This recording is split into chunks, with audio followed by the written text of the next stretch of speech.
All right. So welcome everybody to the M5 Mastermind. This is with Stephanie Fusnik. What I do want to briefly remind everybody, hey, we are doing this every single month for the entire 2023, where we're bringing in a guest speaker each month to educate on various topics that you guys want to learn more about. The highly requested things that you ask questions about in the Facebook group, which is great, but we want to bring in experts to educate not only you guys, but myself on these things as well.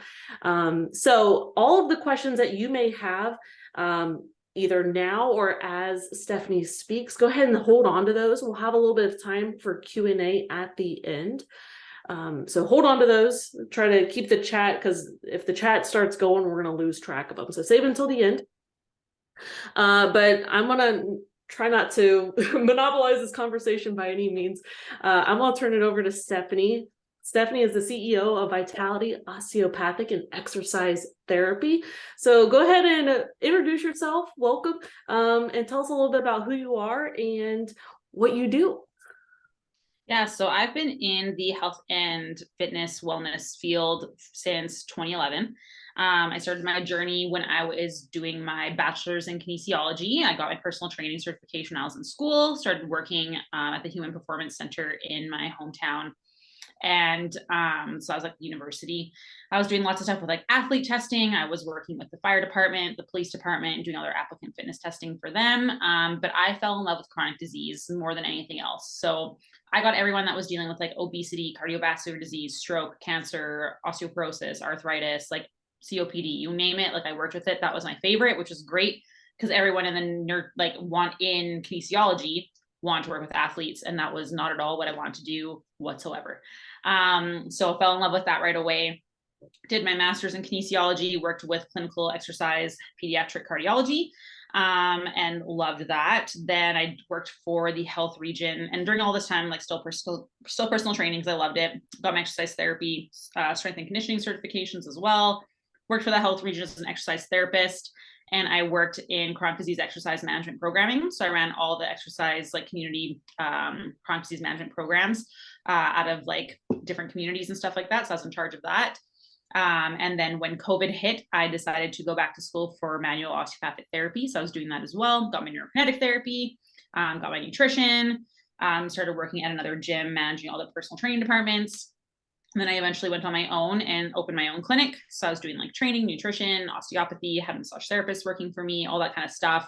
And like what I found was nutrition was just like this thing I did on the side that I really loved, but fell in love with it because I was dealing with a lot of like doctors and stuff like that. And eat less, move more, eat less, move more. That was like everything that was going on. I had people who were like 300 pounds that were on appetite suppressants, eating like 1,200 calories a day and not losing weight and doing that for years. So obviously that's not the problem.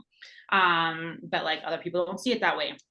So I did a lot of like digging and researching and like other certifications and stuff for like hormone health and metabolism and how that all works. And then I started working with a lot of perimenopausal women, and that's a whole different ballgame. Like that is now like my niche is like women's health, particularly perimenopause and onwards, because the way your hormones change, like the same rules don't apply. Your body is different. It like deals with stress a lot differently. The way you approach fat loss is a lot different. It's not going to be the same as when you're in your 20s, because I think a lot of people have experienced this where they're like, oh man, like I didn't change anything. My eating's the same, my activity's the same, and all of a sudden, boom, now I gained 20 pounds. That can be progesterone, that can be estrogen. There's lots of things that are changing with these hormonal fluctuations. So what you were doing before doesn't work because your body is inherently different. Things have changed. You didn't change anything externally, but internally things are changing. So we need to change the way that we approach fat loss. And this is something that I'm very passionate about because I hate when doctors are like, oh, hot flashes, that's fine. That's just part of perimenopause. Like you'll deal with it, survive it, you'll be fine. It's part of aging, which to me, I think is bullshit. To be like completely dismissed on like your health, and like you're not thriving, like you're suffering, you're having a hard time, you're gaining weight, you don't feel like yourself, you're having brain fog, hot flashes, night sweats, you're like super irritable, sex drive decreases, you have all these things that are happening, but it's just quote unquote normal. Just because it's common doesn't mean it's normal, and it doesn't have to be that way. So then that's how I got into like nutrition and lifestyle changes for like perimenopause and onwards, just not just to help you lose weight, but like to fix everything that's going on. It's all connected, right? It's all connected. Connected. Awesome. Yeah. I love it. Well, we have women here watching live that are in all stages of life, right? And so, and you kind of hit on it a little bit, you know, how much of a role a lot of these women want to lose body fat, they want to lose weight. How much of a role do all these hormones that you mentioned play a role in weight loss, in fat loss, and how much control do we really have over them? We do have a lot of control over it. A lot of people think of like taking HRT, for example, like hormone replacement therapy is going to fix their problems. And the thing is, it'll help with symptoms, for example. So like your hot flash and stuff, sure, those will improve, but you're not actually addressing the root cause, which is like your metabolism and how that's affected by your hormones and your environment and the way your body's responding to that now because of the hormone changes. So yes, symptoms can improve, but it's not actually getting to the root cause. So what happens is like you have cortisol, your stress hormone, you have insulin, and then like all your sex hormones and stuff underneath. So the cortisol and insulin control everything else. So if we're not controlling that, you're just plugging holes basically. Like if you're trying to like put in HRT and stuff, you're not actually fixing it because the root issue is still going on over top. So you're not actually going to see much improvement when it comes to like metabolism and weight loss because of that. So like as soon as you go off HRT, and a lot of people can only be on it for a small amount of time because of like estrogen dominant cancers, for example, then you're just right back to where you are because the problem is still persisting. You haven't solved the actual issue. Right. Yeah. Awesome. Well, not awesome, but no, I like that explanation of it. So you mentioned the couple of the different hormones. Can you detail a little bit more? I mean, you mentioned cortisol, the stress hormone. We have insulin, and then the sex hormones. Can you tell us a little bit more about what those hormones are and what they do exactly for us? Oh gosh, there's so many things. So I can't touch on like all of them because we will literally be here forever. But there's lots of like important, like they all have like a purpose, right? So the first one that we'll talk about is our like insulin. We all know insulin helps with like your blood sugar regulation, but as you go through perimenopause and menopause and your estrogen decreases, we are going to see that our insulin resistance actually increases. So we're far more sensitive to changes in blood sugar, or our blood sugar will change a lot more because estrogen helps regulate that. So when estrogen decreases, we're going to see issues with insulin. Then we have like our thyroid hormone is also going to be influenced by cortisol. So what happens with the thyroid hormone is like our pituitary gland in our brain sends a signal to the thyroid to release thyroid hormone. When we're in a very high stress state, which like our body is far more sensitive to stress once our estrogen and progesterone are lower, we lose that buffer. So like the things that wouldn't be stressful in our body before, like cardio and HIIT, now are. So then you're going to see an increase in cortisol. And what happens when we have an increase in cortisol is that the pituitary gland gets distracted. It can't deal with both things at the same time. So it's just focused on like helping the adrenals. And then thyroid hormone production will eventually like decrease, and like then you end up with hypothyroidism, for example. So like that's really important to know. And the thyroid is super important because it does so much for our body. Like it helps regulate the rate at which our body uses calories, so like energy, which will then affect like weight loss or weight gain. It will slow down and speed up your heart rate. It raises and lowers your body temperature. It influences the speed at which food actually moves through our digestive system. It affects brain development. It controls the way our muscles contract. It also helps like manage skin and bone by maintaining, controlling the rate at which your body actually like replaces the dying cells, which like is normal. Like cells are supposed to like die during the process. But like it's a very important hormone. And then also when cortisol levels are high, that's going to see a rapid decrease in progesterone. So if you go into perimenopause and menopause already in a high stress state and progesterone starts to dip, it's going to disappear even quicker. And that's a problem because that leads to things like fluid retention, typically quick and rapid weight gain, weight loss resistance. But like progesterone helps with like regulating our menstrual cycle. It works with like androgens and testosterone to help control other hormones in our body. It helps with weight maintenance. It gives us energy throughout the day and like throughout the month and in our cycles. It helps like libido and sex drive. It helps regulate your mood and emotions. Like there's so many important things when it comes to progesterone. And then same thing with estrogen. When we are in a high stress state, we can have a ton of issues with estrogen being lower, or like the ratio between estrogen and progesterone is off, which is like estrogen dominance.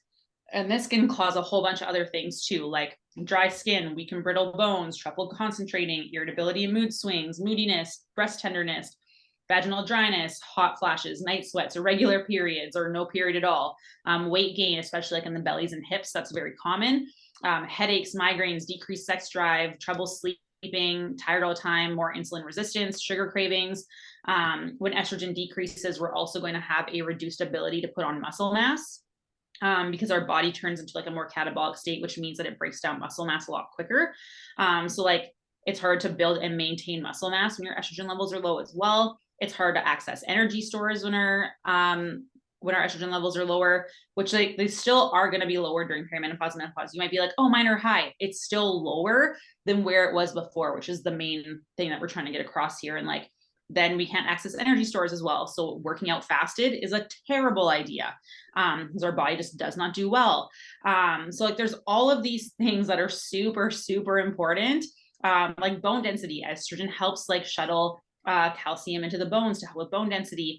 Like that decreases, and then we have an increased risk of osteoporosis and osteopenia. Like there are so many things. So like really, if you're in a high stress state and cortisol is high all the time, it just fucks everything up. So like people don't realize how like go, type A personalities, always on the rush, under eating, over exercising, doing high intensity exercise, not sleeping enough, and then just like general life stresses, you're just adding fuel to fire, just adding stress on top of stress on top of stress on top of stress. Your body doesn't know that you're trying to lose weight. It doesn't understand that. It's just like, oh, stress, danger, stress, we're in survival mode. And like your sensitivity to stress increases so much. So then you're going to see all these negative impacts on your hormones. And it's going to make it really hard to lose weight, like really, really, really hard to lose weight. You can eat as little as you want. It doesn't matter. It's not going to be sustainable, or you'll actually end up gaining weight. Like I've seen it in people who like exercise a ton and are eating like 1,200 calories. And they're like, what the hell? I gained like 15 pounds. It's like, yeah, because your body is like begging you to stop because you're in such a high stress state. Your body's just holding on to everything because it's trying to survive. Right. And I don't think people realize that stress isn't only mental stress. Like you mentioned, it's physical stress, doing high intensity workouts probably isn't the best. And then exercising fasted and all these other physical and emotional and all these stressors do play a role, don't they? Oh, 100%. And people are like, I manage it well. I'm stressed, but I manage it well. No, you're just used to it. Your body is still going through those physiological changes. It's like when you put the frog in like boiling water, like it doesn't realize it's like literally boiling to death because it's just like adapting with the environment. That's you. Like that's what you're doing. Now, you mentioned all of these kind of situations with the hormones when it comes to perimenopause, menopause, postmenopause. Is it a similar situation for those that have other hormonal issues like PCOS, endometriosis, people that are going through pregnancy? Is it similar or not quite? So pregnancy is like kind of like its whole other ball game, and honestly, that's like a whole other schwack of stuff. Because I mean, you're growing a human inside of you, right? But like for PCOS, for example, like there are so many things that you can do to try and help with it. But like honestly, stress reduction is number one. When it comes to like understanding what causes PCOS, there is like it's a really inconclusive, which is like really frustrating. Like there's like genetic factors and environmental factors. So genetic factors obviously we can't change, but environmental factors, namely stress, is like the biggest one. And like with PCOS, you're going to be 3 times more likely to have Hashimoto's thyroiditis than women that don't have PCOS. So like, again, no idea where it's coming from, but it looks like it is environment and genetic factors. So for example, things that you can do to help with your PCOS is exercise. Resistance training and walking are shown to be the most effective. So like lower intensity stuff. So like still trying to like work hard, still try and focus on building up your muscle mass, but taking like 2 to 3 minute breaks between your sets. Like I do like 10 squats and then I have to sit for 2 to 3 minutes. I'm like, yeah, like, well, I'm not tired. I'm like, well, then you're not working hard enough. Like let's focus on like getting stronger. That's very important. And just because like your heart rate isn't high and you're not super sweaty, that's not indicative of a good or bad workout. So that's something to be really aware of. Other things that you can do for PCOS is like consistent protein and calorie intake. This is huge because the female body does not do well with inconsistencies at all. This is where I have an issue with like calorie and carb cycling personally, because especially if you're like someone who is struggling with a lot of like hormonal things and stuff, the female body does not do well with inconsistency. We like predictability. So for example, I like to always say the analogy of like a relationship. You don't know how your partner's going to react. It's not a healthy relationship. It's like, you never know if they're going to be triggered or act out. You're constantly walking on eggshells. Your body is the same. It doesn't know if it's going to get food one day or if it's going to get a lot of food one day. So it's just constantly playing defense because it doesn't know what to expect. If you're consistent with your calories, like studies show, like, for example, if you're trying to get 2,000 calories consistently, or like how that be your average, the woman who does 2,000 calories every single day versus the one that does like 3,000, 1,000, 3,000, 1,000, they will lose more weight if they are consistent. And in fact, the person who like yo-yos up and down during the week or like has a really crazy weekend and like really restricts, they're actually going to most likely see weight gain. So the female body does not tolerate that because it's just another form of stress to have that inconsistency in calories. And then same with protein, like having adequate protein is super important, not only for like helping with like blood sugar regulation and like helping you stay full and satiated, but also like maintaining your muscle mass to keep metabolism up. Like there's so many benefits to it as well, which are going to improve your PCOS symptoms as well. Fiber helps a ton with like blood pressure as well as sugar and insulin regulation, which tends to be an issue with people with PCOS as well. But it also helps with like a healthy bowel movements, digestive tract as a whole.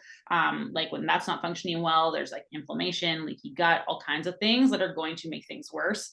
So getting adequate fiber in your diet is very important, particularly with PCOS. And then stress reduction is going to be key for fucking everything. Again, like when cortisol is high, our bodies just do not function well. Like we are constantly like running away from the bear or fighting the bear. Like that's constantly what's going on. So like hormone production is going to decrease because like when we're in fight or flight, our body doesn't want us to get pregnant. Like no, that we can't sustain it. We're in danger. Like you're not going to sleep as well because like your body's just like, oh, like what if we get attacked at nighttime? That's literally like the primitive process of what's going on.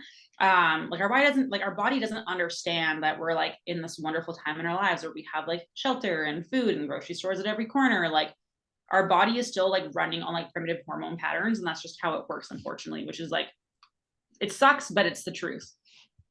Yeah. Well, you mentioned a little bit about exercise and some good things to do, both PCOS and probably menopausal, postmenopausal women as well.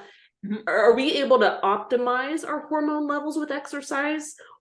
Or do we have it backwards? If we have hormonal issues, okay, this is the best exercise to do.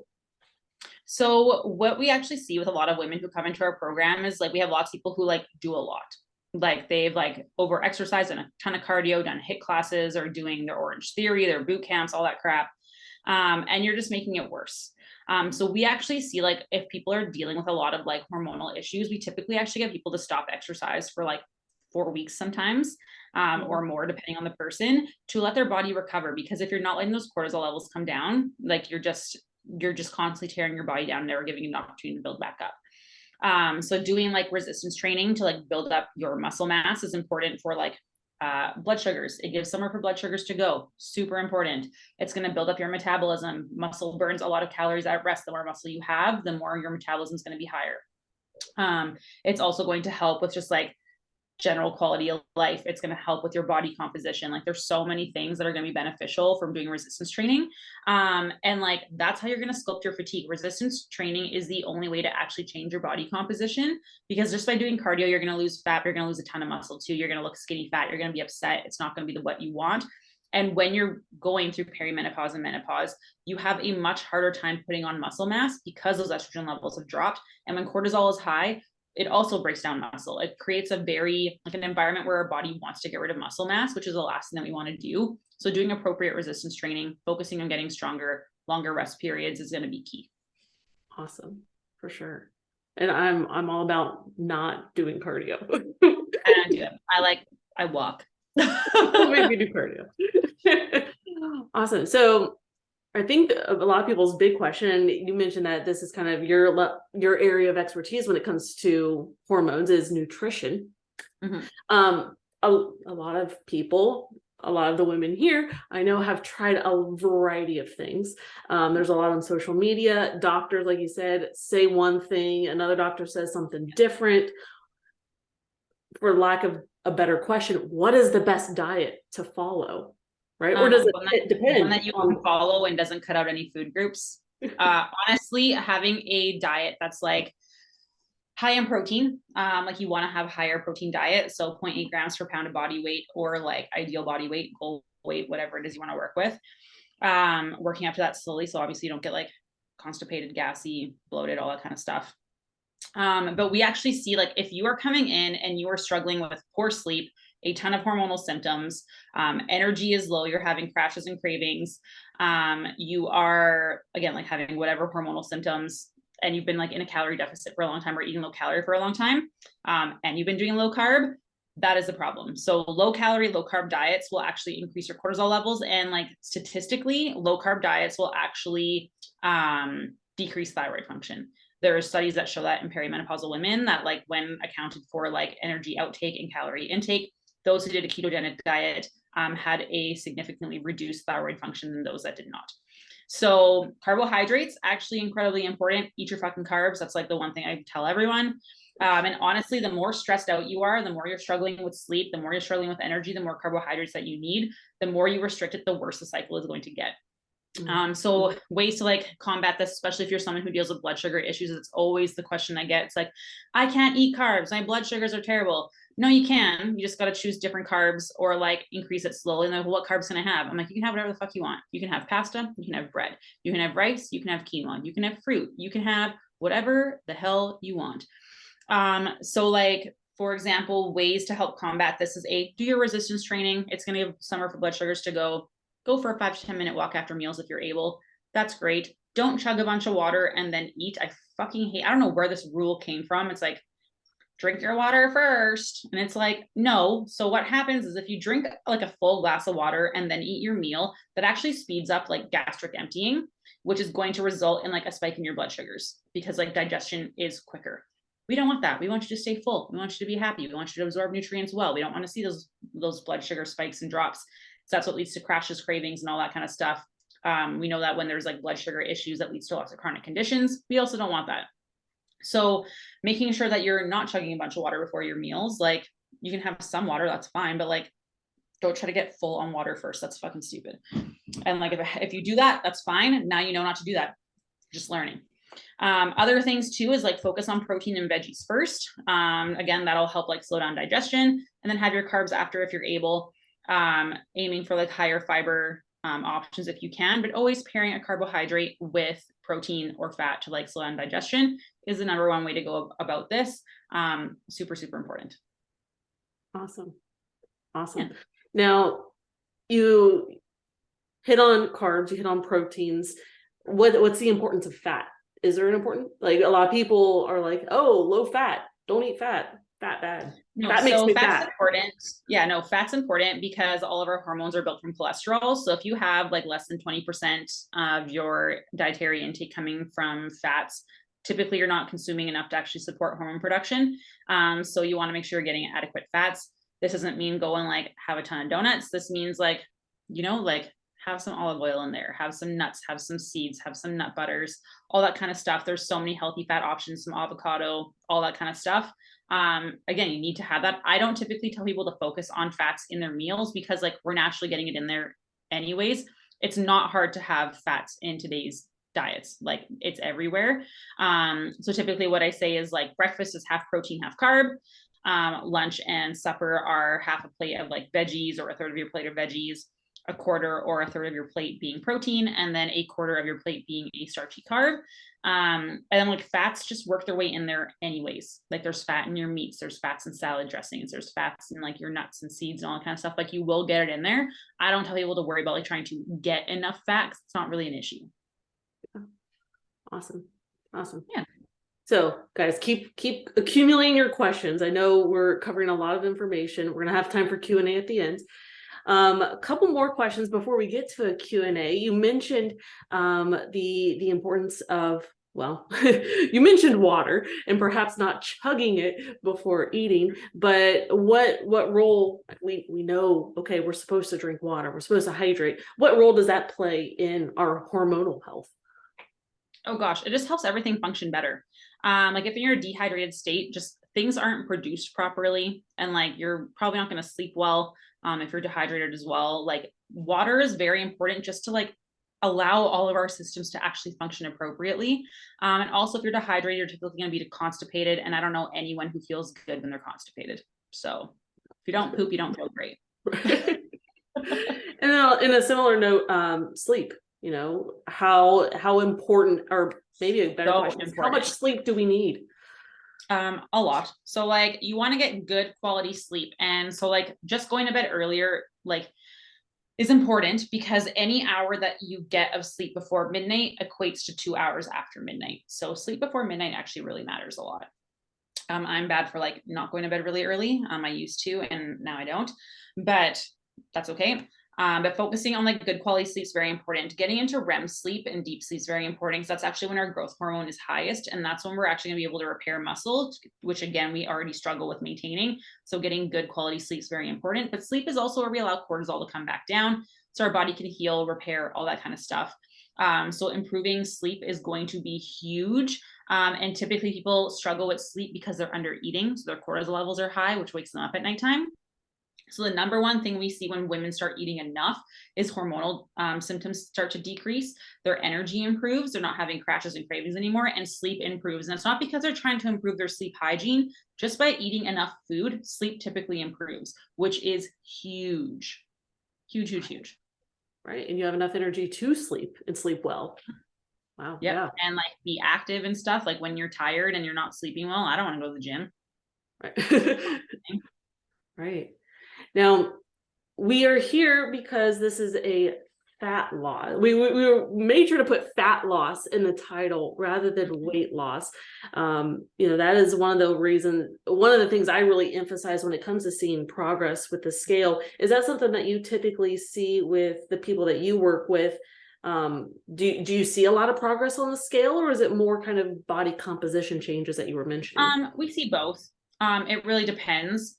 We definitely see more like body composition changes. Like we have women that have dropped like 3, 4 pant sizes and their weight's gone up and they look freaking amazing. They're like, oh man, I love like when my butt looks and my waist is smaller, and like so it's just a number. And the thing to know about the scale is it gives you one moment in time. So that's like I hop on the scale, I could like chug a bunch of water, hop back on, now I'm a pound heavier.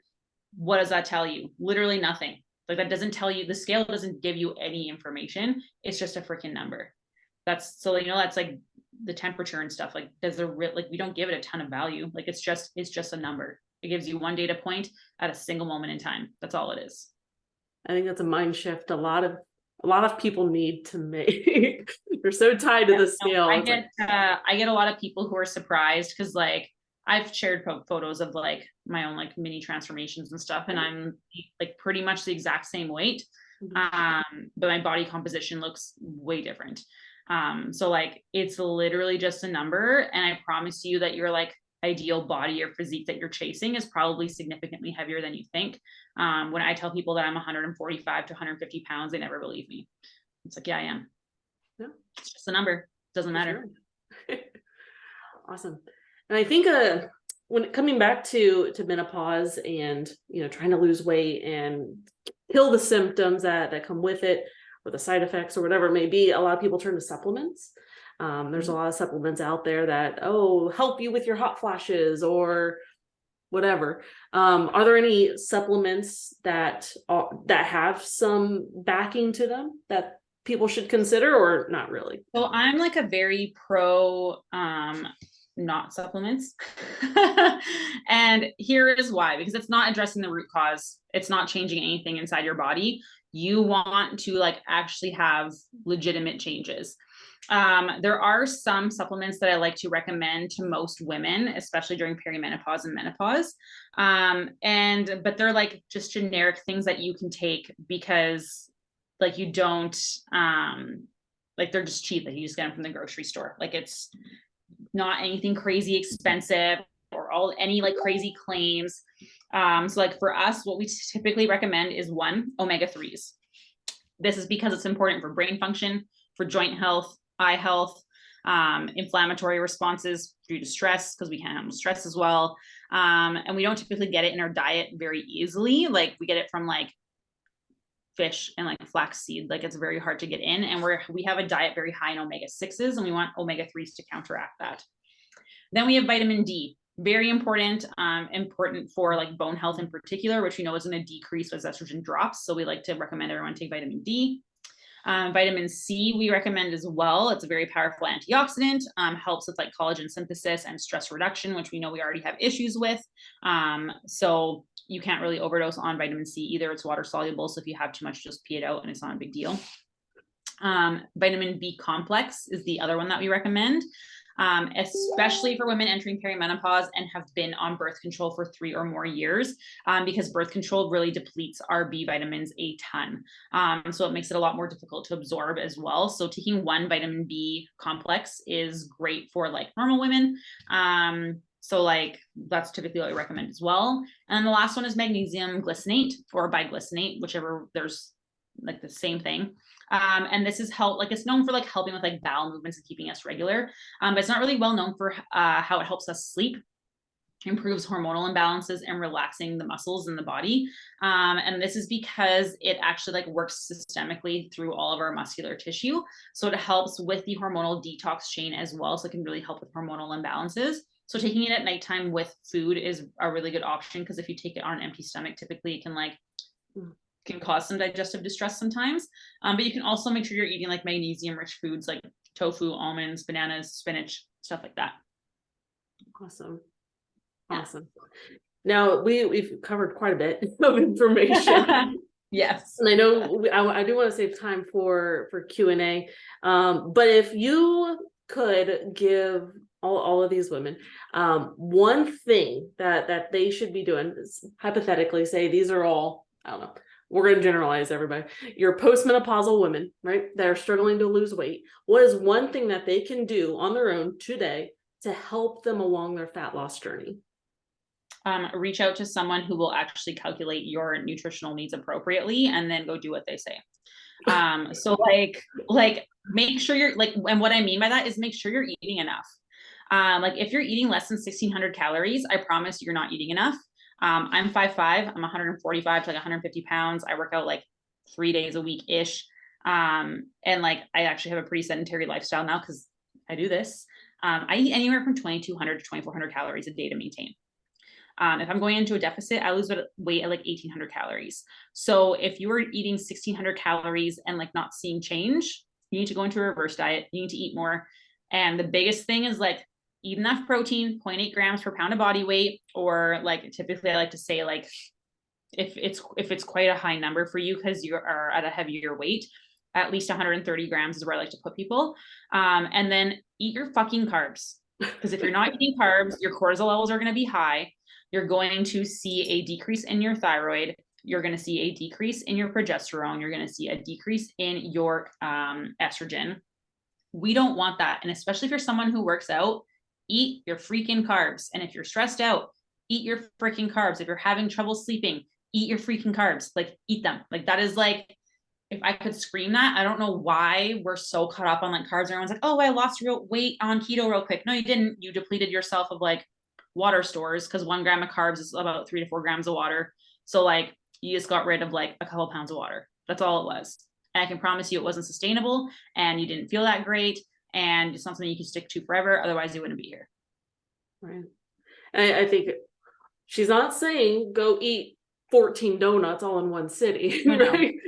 But like, you can have bread. Yeah, you can have bread. You can have pasta. You can have rice. You can have quinoa, fruit, whatever you want. Awesome. I love it. So yeah, go track and see where you're at. See where you're at nutritionally so that you can make some educated moves in the right direction. Awesome. Awesome. Well, thank you for all of that, Stephanie. Anything else that you wanted to throw in there and chat about before we get to Q&A? No, let's just do the Q&A. I can talk a lot, so like we gotta stop somewhere. Awesome. So if you guys have questions, go ahead and in here in Zoom, you can raise your hand, or you can just put them in the chat. Or, yeah, if you want to ask it live, raise your hand and we can bring you on video or just voice if you want. Can you see the chat? Yes, I can. Intermittent Okay. fasting, don't fucking do it. Here's why. I could go on a huge rant and I'm going to try and keep it short and sweet, but I fucking hate fasting. Sorry for the language, but I feel very strongly about this. So I know there's like a bunch of doctors out there who are like fasting for insulin, yada, yada, yada. If you are under eating, if you are not having enough protein in your diet, if you're not having enough carbs in your diet, fasting is just going to make your hormonal symptoms significantly worse. And there is no fucking way you're getting enough protein. Because like for me, I try to get like 125, 130 grams of protein. If I am fasting and not having breakfast and I'm only eating in like a 7-hour window, do you have any idea how hard it is to get enough protein in? It is so hard, and protein is so filling. The only way that you're going to accomplish that is through like powders and drinks and stuff like that. And like then you're just eating to eat and you're like shoving your face as much as you can in a small window. That doesn't feel good. That's not fun. Is there like some merit to like some autophagy and cell turnover and blah blah blah whatever? Sure, but that's not why you're not losing fat. Like the issue is you've probably been under eating for too long. Your metabolism has adapted and slowed down. And like not eating is a stress on the body. Being in a calorie deficit is a stress to the body. Not eating carbs is a stress to a body. So if you're already struggling with like hormonal symptoms and not sleeping well and having energy crashes and cravings and all these other issues, do you really think adding extra stress is going to help you lose weight? No, your body's going to be like, fuck, I'm stressed out. I'm going to hold on to weight. And fun fact, when cortisol levels are high, they need somewhere to go. Your body has 4 times the receptors for cortisol in your belly fat than anywhere else in your body. So you might be like, man, I'm losing weight everywhere, but I can't get rid of this belly fat. That's your cortisol, because your body is so stressed out. It's not going to get rid of the fat in your belly because it needs somewhere for cortisol to go. And that's where it goes. Plus, my other thing with intermittent fasting is it doesn't teach you how to eat. It doesn't address food quality at all. You're just told that magically if you eat after 8 p.m., apparently you're going to get fat, which is stupid. Like, that's not how, we're not Cinderella, I'm going to turn into a pumpkin or something. Like, that's ridiculous. And like, it also doesn't give you a good relationship with food whatsoever. People already struggle with like binge and restricting. People already have a hard time controlling themselves around food, having guilty thoughts, all that kind of stuff. Like, intermittent fasting just, it has so many negative psychological effects and you don't actually learn anything during the process. So I personally am super against it. And like the last thing I will ever tell someone to do is not eat. And that probably is a very similar sentiment for things like OMAD, things like that, 1 meal a day, and that, which I don't understand. I actually got into like a pretty heated discussion. I shouldn't say discussion, almost a screaming match with a dude at a gym once that I worked with, because he was trying to tell 16-year-old girls that's how they should eat because that's how cavemans used to do it. And I'm like, one, you don't understand how badly you're going to mess up these females' hormones when they're 16. Two, do you really want to mess up their relationship with food this young? Because let's face it, body image is like a really tough thing to already deal with, and like you want to mess that up more. And three, if that's like the approach we're going to go to, if that's how like you eat, well, like maybe then you should live out in the cold in like a hut or something that you built from scratch, because that's how they did it back in the day. Like, no.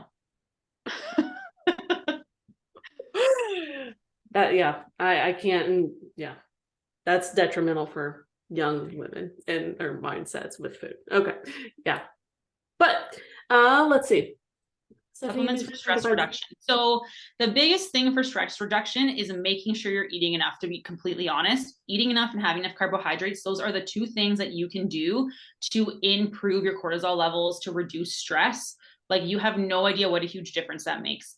You can try like ashwagandha and stuff, although if you're on thyroid medication, you cannot have ashwagandha because it's contraindicated, because then they'll conflict with each other. But honestly, the biggest thing that you can do for stress reduction is eat enough, make sure you're having enough carbohydrate, and then taking 10 minutes out of your day midday to literally just chill the fuck out. And like, I'm not even joking, because like we're go all the time, depending what job you have or what your life is like. We're just rushing around, eating through work, like through our lunch breaks, go all the time. Take time to literally just like lay down for 5 minutes, even if it's like on the floor of your office or whatever you're doing. Put on some like super chill music and just honestly focus on breathing slowly for 5 minutes. It will be so hard, but very, very important. And put the phone away. Retirement, amazing. No phone. Connie said, mention finding someone to calculate personal nutrition needs. Do what they say. Who does that? Yeah, so you can like go out to anyone. I do that for free. Like calculating people's like where they should be. Like I literally, people ask me what their macros and calories should be all the time. I send them questions about like how is your stress, sleep, digestion, energy, past dieting history, activity levels, all that kind of stuff. Like I ask everything. Ask where you're at right now. Look at that, and I'm like, okay, realistically, you should probably be eating, like people will be like, oh, I'm eating like 1,300 calories, and like based on what they tell me, most people it's like you have to be eating anywhere from like 1,900 to like 2,300 to be completely honest, depending on the person and what's going on, how active they are, and all that kind of stuff. I give you like a protein goal and a calorie goal, a like general idea of where like carbs and stuff should be. I give you usually like a lifestyle tip of like, okay, like this is where you're really lacking. Try doing this nutritionally. It'll help you with XYZ, whatever. And like, if people are always constantly trying to like charge you for that stuff, I think that's ridiculous. Cause like you can find it anywhere. Like Google's free. Yeah. Honestly. So like, I don't like using online macro calculators because if all it does is ask you about like your height, weight, and activity and your age, that's bullshit because like you need to know any chronic conditions you might have. I need to know about your sleep, your energy, what your life is like. Are you having breakfast, like past dieting history, like all those things are going to impact what your prescription should be like. So please don't use online calculators, use people. And yeah, maybe expand on that. Hey, people that ask all of these additional questions as well. If they don't ask you those questions, that's a red flag right away, and you should just like dip out. 100%. Stress reduction equals retirement. Okay.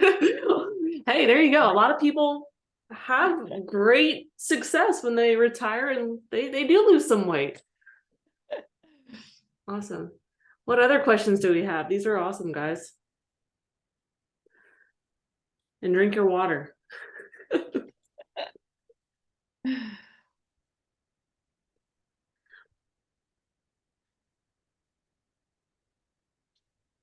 Awesome. Okay, looks like we're good. Perfect. Now, just kind of a question of my own general curiosity. Do you see this kind of stress and this hormone kind of fluctuation, although they're, I'm sure, different with males as well? So unfortunately, men are a lot easier to deal with because they don't go through like these huge hormonal changes. They can tolerate stress way better. So for example, most women, we say don't be in a fat loss phase for more than 8 to 12 weeks at a time. Men can be in there for significantly longer. They can drop their calories by a lot more. They can do a lot higher intensity because they have a much better hormonal buffer than females do.